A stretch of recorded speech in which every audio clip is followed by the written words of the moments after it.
الله والله والله والله. بسم الله الرحمن الرحيم. الحمد لله وحده، والصلاة والسلام على من لا نبي بعده. أما بعد، فقد قال الله تبارك وتعالى في القرآن المجيد والفرقان الحميد: أعوذ بالله من الشيطان الرجيم. بسم الله الرحمن الرحيم. اقرأ باسم ربك الذي خلق، خلق الإنسان من علق. اقرأ وربك الأكرم الذي علم بالقلم، علم الإنسان ما لم يعلم.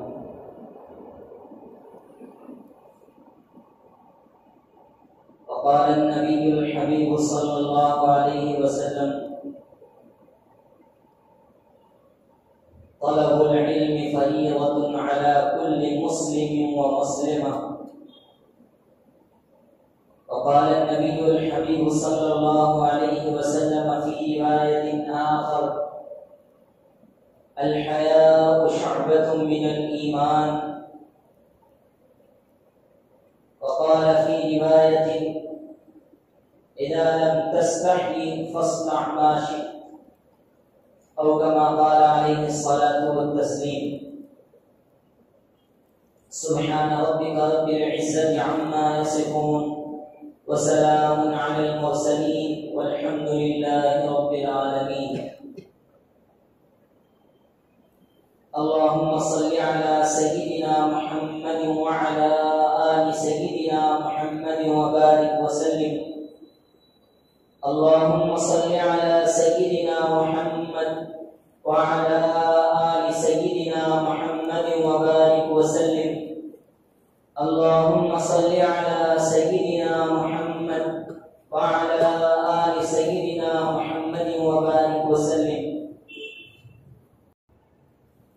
بزرگان محترم، حاضرین دین، نوجوانان ملت اور میرے دینی و ایمانی بھائیوں، السلام علیکم ورحمۃ اللہ وبرکاتہ۔ اللہ رب العزت نے انسان کو دین فطرت پر پیدا فرمایا ہے۔ قرآن مجید میں اللہ رب العزت نے اس چیز کا تذکرہ فرمایا اور دین فطرت پر پیدا فرمانے کے ساتھ اس کو بہترین سانچے میں ڈھال کر پیدا فرمایا۔ حدیث پاک میں ارشاد ہے: کل مولود یولد علی الفطرہ، ہر پیدا ہونے والا بچہ دین فطرت پر یعنی دین اسلام پر پیدا ہوتا ہے۔ ہر پیدا ہونے والا بچہ اسلام پر پیدا ہوتا ہے، مسلمان بن کر اس دنیا میں آتا ہے۔ فَأَبَوَاهُ يُحَوِّدَانِهِ أَوْ يُنَصِّرَانِهِ أَوْ يُمَجِّسَانِهِ أَوْ كَمَا قَالَ عَلَيْهِ الصَّلَاةُ وَالتَّسْلِيمُ۔ اللہ کے نبی صلی اللہ علیہ وسلم نے فرمایا کہ ہر بچہ دین فطرت، دین اسلام پر پیدا ہوتا ہے، لیکن اس کے والدین، اس کے ماں باپ، اس کے ذمہ دار اس کو یا تو یہودی بنا دیتے ہیں یا نصرانی بنا دیتے ہیں، یا پھر یہ کہ اسے مجوسی بنا دیتے ہیں، یا وہ جس مذہب کی پیروی کر رہے ہیں، جس مذہب کے وہ متبعین ہیں، اس کو وہ بنا دیتے ہیں۔ در حقیقت بچہ اسلام کے عین فطرت پر پیدا ہوتا ہے۔ اللہ رب العزت نے انسان کو دین فطرت پر پیدا فرمایا۔ دین فطرت پر پیدا فرمانے کے بعد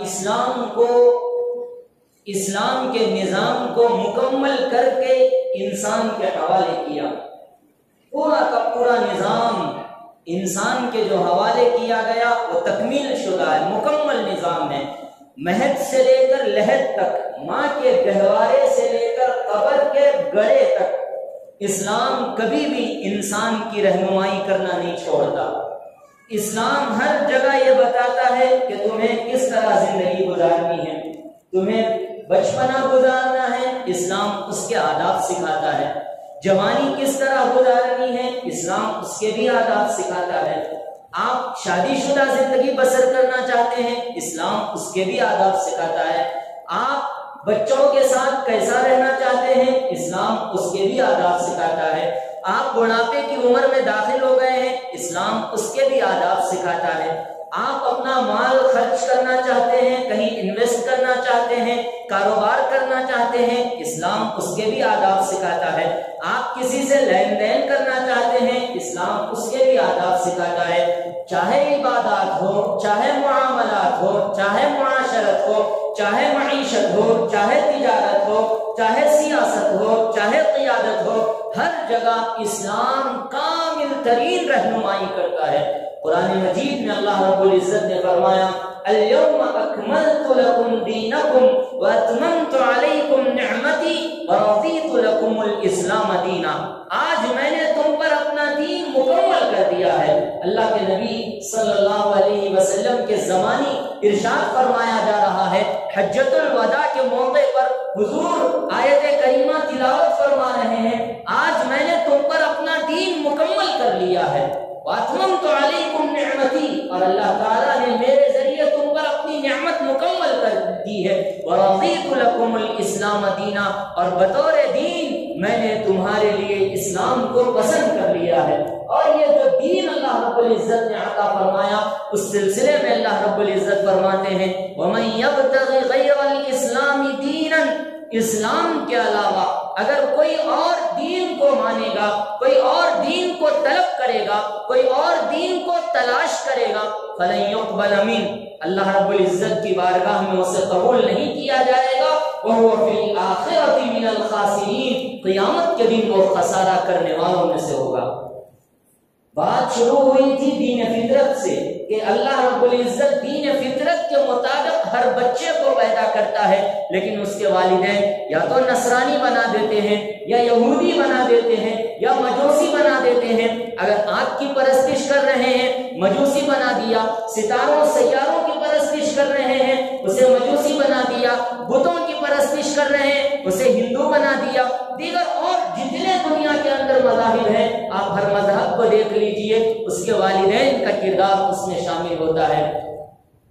اللہ رب العزت نے جب یہ مکمل نظام ہمیں عطا فرمایا ہے اور مکمل طریقہ کار ہمیں سونپا ہے، تو اللہ رب العزت نے یہ فرمایا ہے کہ اس دین کی تم پیروی کرو، اس دین کو تم مانو، اپنی ذاتی زندگی میں اس دین کو نافذ کرو، اپنی روزمرہ کی زندگی میں اس دین کو لاؤ، اس دین کے مطابق اپنی زندگی کو گزارنے کی کوشش کرو، کیونکہ یہ جو زندگی دی گئی ہے، یہ جو زندگی ہمیں عطا کی گئی ہے، یہ ہماری اپنی نہیں ہے۔ ہم نہ اپنی مرضی سے اس دنیا میں آئے ہیں اور نہ اپنی مرضی سے اس دنیا سے جانے والے ہیں، یہ اللہ رب العزت کی عطا کردہ زندگی ہے، اور ایک مدت تک، جب تک اللہ رب العزت ہماری زندگی کے اندر حیات رکھیں گے، ہماری حیات رہے گی، اور جب وقت موعود آ جائے گا، ہمیں اللہ رب العزت کے بلاوے پر لبیک کہنا ہے۔ ہم چاہیں نہ چاہیں، ہمیں ایک نہ ایک دن موت کا کڑوا گھونٹ پینا ہی ہے، موت کا کڑوا گھونٹ اپنے حلق کے اندر اتارنا ہی ہے، موت کو چکھنا ہی ہے۔ کل نفس ذائقۃ الموت، ہر جاندار کو موت کا مزہ چکھنا ہے۔ یہ جو زندگی ہے، تو اس زندگی کے بارے میں اللہ رب العزت فرما رہے ہیں کہ اس زندگی کو جو میں نے تم کو عطا کی ہے، دین کے مطابق، اسلام کے مطابق گزارو، اسلام کے طریقوں کے مطابق گزارو، اسلام کے تقاضوں کو پورا کرتے ہوئے اپنی زندگی کو گزارنے کی کوشش کرو۔ چونکہ مجھے اس وقت دینی تعلیم کی اہمیت اور مکاتب کی ضرورت کے متعلق گفتگو کرنی ہے، اس لیے میں ان ساری چیزوں سے تمہید باندھ رہا ہوں کہ ہمیں ضرورت اس بات کی ہے کہ ہم دین کو اپنے اندر لائیں، اور دین کو لانے کے لیے کیا ذرائع ہیں، شریعت نے کیا طریقے ہمیں عطا فرمائے ہیں کہ ہم دین کو اپنے اندر لا سکتے ہیں، دین کے مطابق اپنی زندگی گزار سکتے ہیں۔ حدیث پاک میں غور کیجئے، اللہ کے نبی صلی اللہ علیہ وسلم کا ارشاد گرامی ہے، ترکت فیکم امرین، ترکت فیکم امرین، میں تمہارے لیے دو چیزیں چھوڑ کر جا رہا ہوں، میں تمہارے درمیان دو چیزیں چھوڑ کر جا رہا ہوں۔ اللہ کے نبی کی حدیث ہے، اگر تم ان دو چیزوں کو پکڑے رہو گے، ان اپنے داڑھوں کے ذریعے سے اگر تم ان کو پکڑو رہو گے تمہیں کوئی گمراہ نہیں کر سکتا, تمہیں کوئی راہ حق سے بھٹکا نہیں سکتا. کتاب اللہ و سنت رسولی, ایک ہے اللہ کا کتاب, اللہ کی کتاب, اور دوسری ہے اللہ کے نبی صلی اللہ علیہ وسلم کی سنتیں, اللہ کے نبی صلی اللہ علیہ وسلم کے طریقے, آپ صلی اللہ علیہ وسلم کی حیات طیبہ, آپ صلی اللہ علیہ وسلم کے اقوال و اعمال, آپ صلی اللہ علیہ وسلم کے افعال اور کردار, یہ چیزیں ہیں. اگر ان چیزوں کو اپنی زندگی میں لاؤ گے, ان چیزوں کے مطابق اپنی زندگی کو بہتر کرو گے تو تمہیں کوئی گمراہ نہیں کر سکتا. سب سے پہلی چیز اللہ کے نبی صلی اللہ علیہ وسلم نے فرمائی ہے کتاب اللہ, اللہ کی کتاب. اللہ کی کتاب کون سی کتاب, کس قدر اس کے بڑے مرتبے ہیں, یہ اللہ کی کتاب ہے. میں نے اس سے پہلے بھی آپ کے سامنے تذکرہ کیا ہے کہ نسبت خداوندی اور نسبت قرآن ایک ایسی چیز ہے کہ جو اس سے منسوب ہو گیا اللہ نے اس کا درجہ بلند کر دیا, اللہ نے اس کا مقام بلند کر دیا. اللہ رب العزت کی ذات سے نکلا ہوا کلام ہے. یہ جو الفاظ ہیں, یہ جو آیات ہیں جن کی ہم تلاوت کرتے ہیں, یہ اللہ رب العزت کا کلام ہے. اللہ رب العزت نے اسے اس قدر طاقت دے رکھی ہے, اس قدر قوت دے رکھی ہے کہ قیامت کے دن یہ سفارش کرے گا اپنے حقوق کے ادا کرنے والوں کو, اپنے پڑھنے والوں کو وہ جہنم میں جانے سے روکے گا. اگر کوئی کسی عمل کی وجہ سے جہنم میں جا رہا ہے, اللہ رب العزت کے سامنے قرآن مجید آئے گا, اللہ رب العزت سے درخواست کرے گا کہ یہ میرے حقوق کو ادا کرنے والا تھا, یہ مجھے دیکھنے والا تھا, یہ مجھے پڑھنے والا تھا, یہ مجھے جاننے والا تھا. آپ اسے جہنم میں نہ ڈالیں, آپ اسے جنت میں ڈالیں. اللہ رب العزت حدیث پاک کے الفاظ ہیں کہ وہ اللہ رب العزت سے مجادلہ کرے گا, اللہ رب العزت سے جھگڑا کرے گا. اللہ رب العزت قرآن مجید کی اس بات کو سن کر اور اس کا اللہ رب العزت سے وہاں پر ہونے والی گفتگو کو سن کر جہنم میں جاتے ہوئے شخص کو قرآن مجید کی سفارش پر جنت میں ڈال دیں گے. اور پھر ایک شخص کسی اچھے عمل کی بدولت جنت میں جا رہا ہے لیکن اس نے قرآن مجید کا احترام نہیں کیا, قرآن مجید کا ادب نہیں کیا, قرآن کی تعلیم پر فوکس نہیں کیا, قرآن مجید کے حقوق کو ادا نہیں کیا, قرآن مجید پر عمل نہیں کیا, تو قرآن مجید اس کے سامنے آ جائے گا, اے اللہ یہ تو قرآن مجید نہیں پڑھنے والا تھا, یہ آپ کے کلام سے روبرداری کرنے والا تھا. مہینوں گزر جاتے تھے لیکن یہ قرآن کا ایک ورق نہیں پلٹتا تھا. قرآن مجید اس کے گھر میں رکھا ہوا تھا, لیکن مجھ پر مکڑی جالا ڈال کے چلی جاتی تھی لیکن مہینے گزر جاتے تھے, یہ مجھے صاف نہیں کیا کرتا تھا. دن کے 24 گھنٹوں ہاتھ میں موبائل پکڑا ہوا ہوتا ہے لیکن قرآن مجید نہیں پکڑتا تھا. یہ کہہ کر جنت میں جاتے ہوئے شخص کو جہنم میں قرآن مجید اللہ رب العزت اس کی سفارش سے جہنم میں ڈال دیں گے. یہ قرآن مجید کا مقام ہے. حافظ قرآن کا مقام قرآن کی وجہ سے ہے, عالم دین کا مقام قرآن کی وجہ سے ہے, اس علم کی وجہ سے ہے جو قرآن نے اسے عطا کیا ہے, اس دین کی وجہ سے ہے جو قرآن نے عطا کیا ہے. اور اللہ رب العزت نے اس کو اتنی عزتیں, عظمتیں, رفعتیں عطا فرمائی ہے جس کا ہم تصور نہیں کر سکتے, جس کا ہم وہم اور گمان میں نہیں لا سکتے. تو قرآن کو اللہ رب العزت نے کس قدر عزتیں اور عظمتیں عطا فرمائی ہیں. آج کے دور میں ہمارے معاشرے کے اندر قرآن سے جو لاپرواہی برتی جا رہی ہے وہ انتہائی افسوسناک ہے.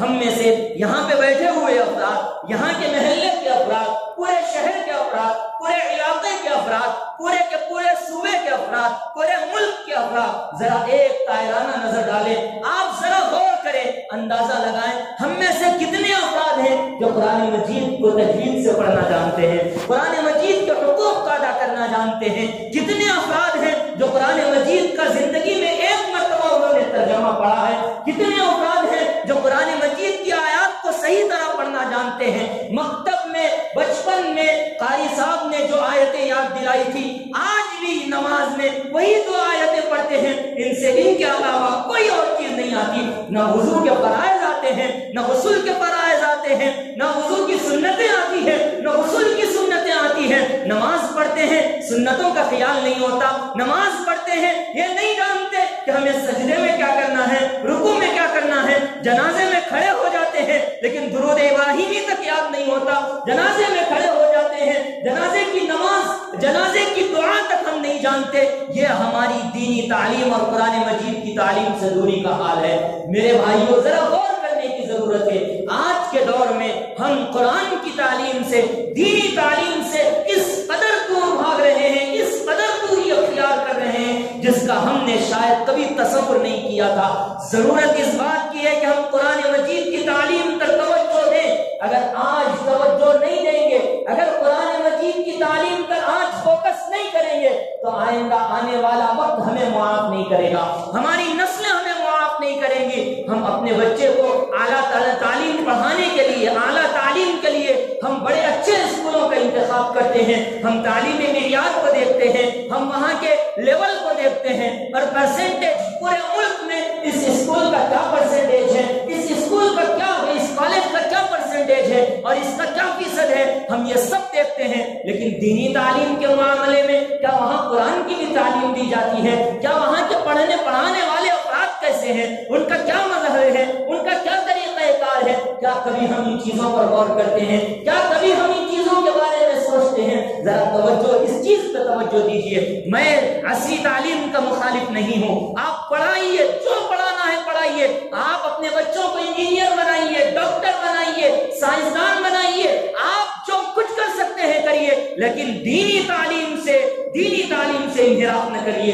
دینی تعلیم کو آپ اس پر غیر توجہ دے کر، اس پر توجہ نہیں دے کر صرف عصری تعلیم کی طرف جا رہے ہیں تو پھر یہ بڑی خطرناکی کی بات ہے۔ اس چیز پر توجہ کی ضرورت ہے، اس چیز پر موجودہ دور میں توجہ کی ضرورت ہے۔ آپ جب اسکول کا انتخاب کر رہے ہیں، آپ کالجوں کا انتخاب کر رہے ہیں، ذرا دیکھیے کہ وہاں کا ماحول کیسا ہے، کیا وہاں آپ کے بچے کا ایمان سلامت رہتا ہے، کیا وہاں کیا مخلوط تعلیم کا نظام تو نہیں ہے، کیا یورپین کلچر وہاں پہ آ تو نہیں گیا ہے، کیا ایسا کلچر تو نہیں ہے کہ ہمارے بچے کو لا الہ الا اللہ محمد رسول اللہ پڑھنا تک نہیں آتا، کیا ایسا کلچر تو نہیں ہے کہ وہاں قرآن کی تعلیم نہیں دی جاتی، وہاں حدیث رسول صلی اللہ علیہ وسلم نہیں سکھایا جاتا۔ ذرا ان چیزوں پر بھی فوکس کر لیجئے، ذرا دیکھیے کہ پڑھانے والے کون ہیں، کیا پڑھانے والے کہیں انگریزوں کے پروردہ تو نہیں ہے، پڑھانے والے کہیں دوسرے مذہب کو ماننے والے، دوسرے مذاہب کو ان کے ذہنوں میں رکھنے والے تو نہیں ہے۔ علامہ ابن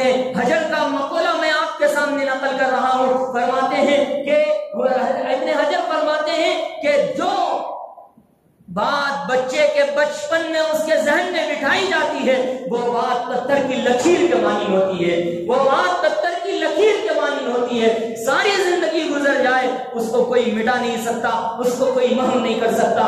آپ اپنے بچے کو 4 سال کی عمر میں، 5 سال کی عمر میں آپ پرائمری اسکول میں ڈال دیتے ہیں، اسکول میں ان بچوں کو لے جا کر ڈال دیتے ہیں ABCD پڑھنے کے لیے، دیگر اور چیزیں پڑھنے کے لیے۔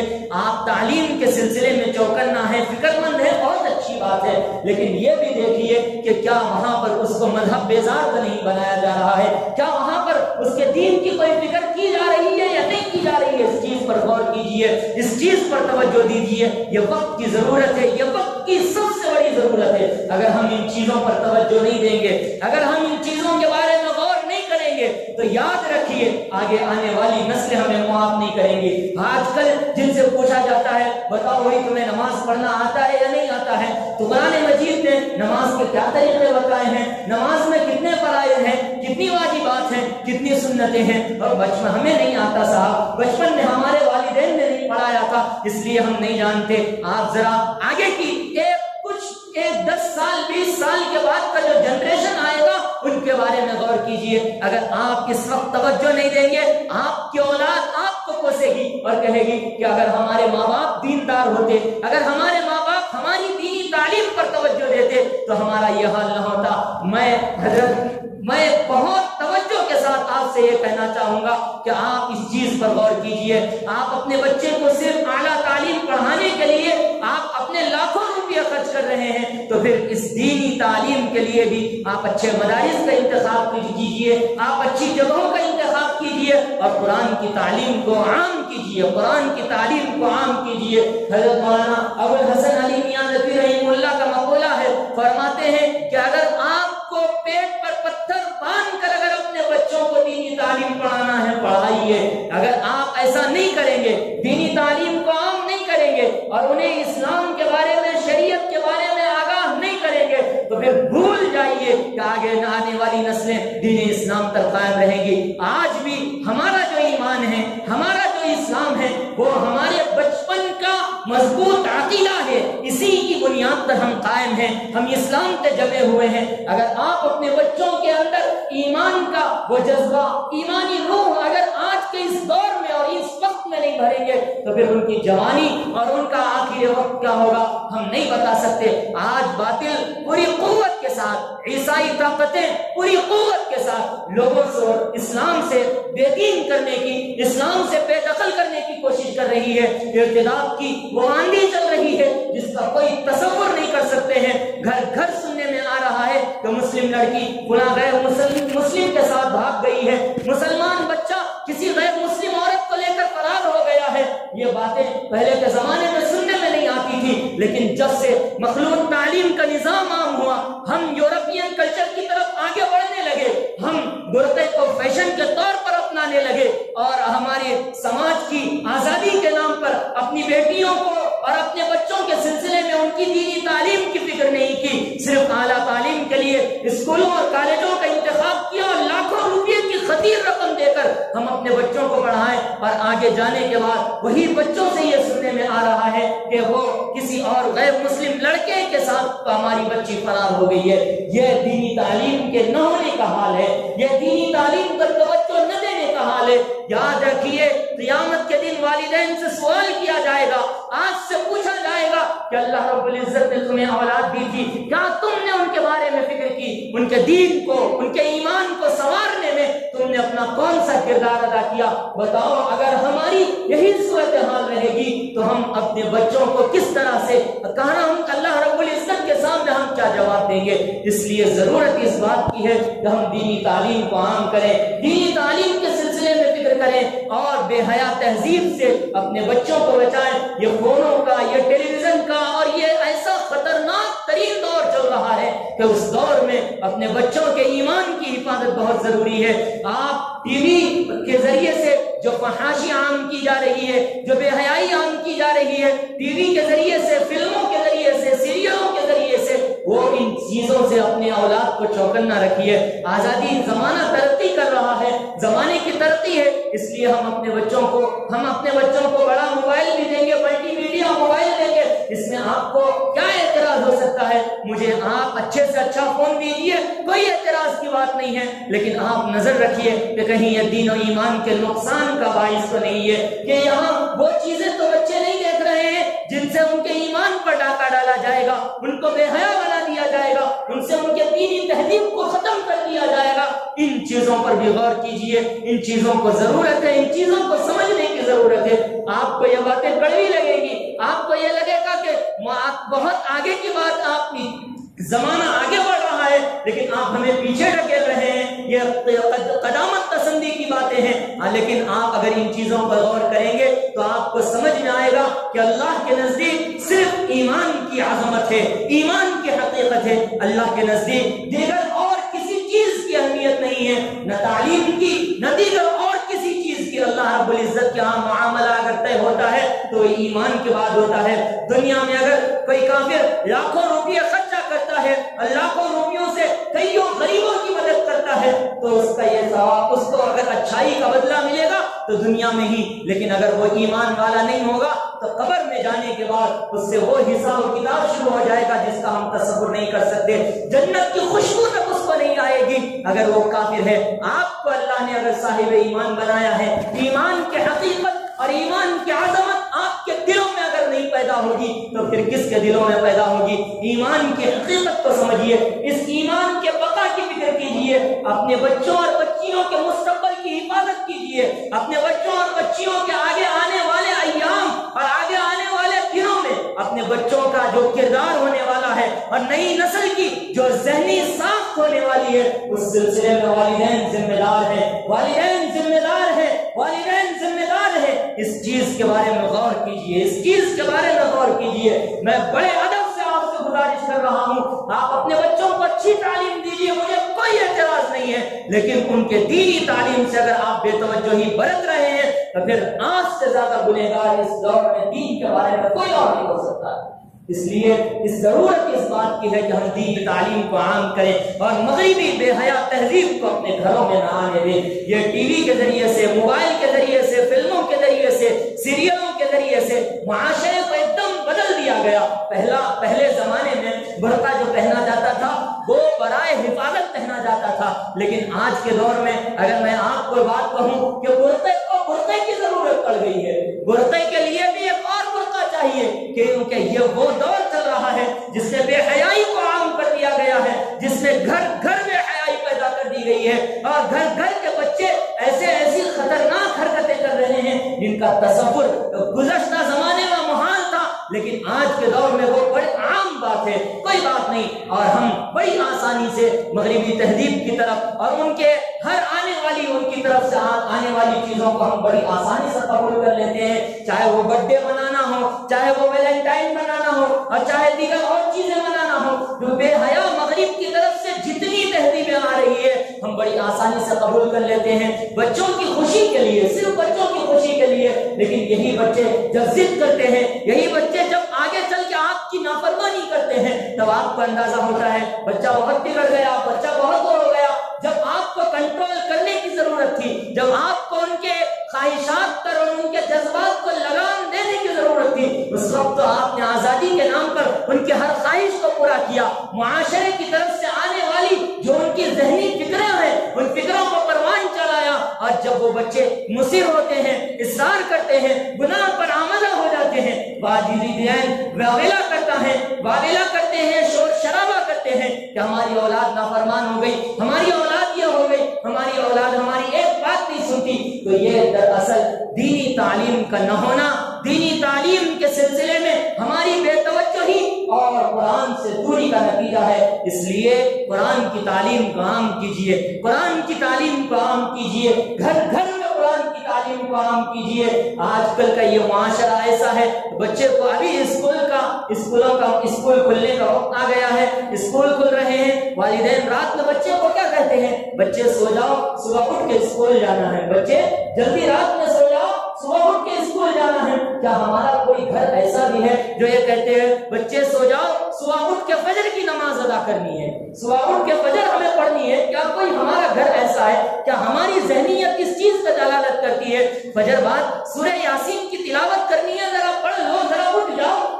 کیا ہمارے والدین اس چیز کی طرف توجہ دیتے ہیں؟ والدین خود نہیں کرتے تو اولاد کو کیا بولیں گے؟ جن کے بچے بڑے ہیں، جن کے بچے بڑے ذمہ دار ہیں، وہ والدین کو فوراً جواب دیتے ہیں، ابو آپ فجر کی نماز پڑھیں جو مجھے فجر کی دعوت دے رہے ہیں، آپ قرآن پڑھتے ہیں جو مجھے قرآن پڑھنے کے لیے کہہ رہے ہیں۔ یہ ایسا خطرناک، آزادی کے نام پر ایسا خطرناک معاشرہ اس دور کا چل رہا ہے۔ اپنی اولاد کو آگے کے دنوں میں ایمان پر برقرار رکھنے کے لیے ہمیں سخت ضرورت ہے کہ ہم دینی تعلیم کو عام کریں، ہم قرآن کی تعلیم کو عام کریں، ہم حدیث کی تعلیم کو عام کریں، مساجد میں مکاتب کا قیام لائیں، مساجد میں جہاں پر مکاتب موجود ہیں اس کو منظم کریں اور مضبوط کریں۔ ہمارے لیے یہ بڑی خوشی اور مسرت کا موقع ہے کہ ہماری مسجد کی طرف سے، انتظامی کمیٹی کی طرف سے لاک ڈاؤن سے پہلے بھی بچوں کی تعلیم کے سلسلے میں توجہ دی جاتی رہی ہے اور رہنمائی کی جاتی رہی ہے۔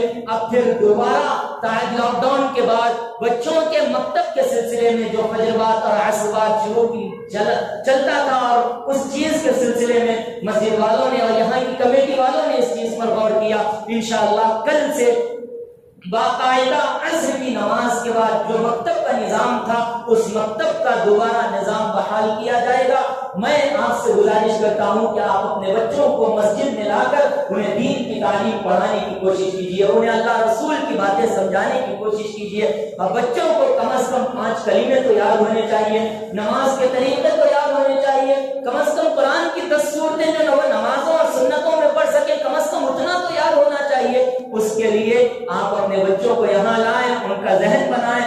آپ اسکول میں 6 گھنٹے مخلوق تعلیم کے ساتھ آپ کافروں اور دیگر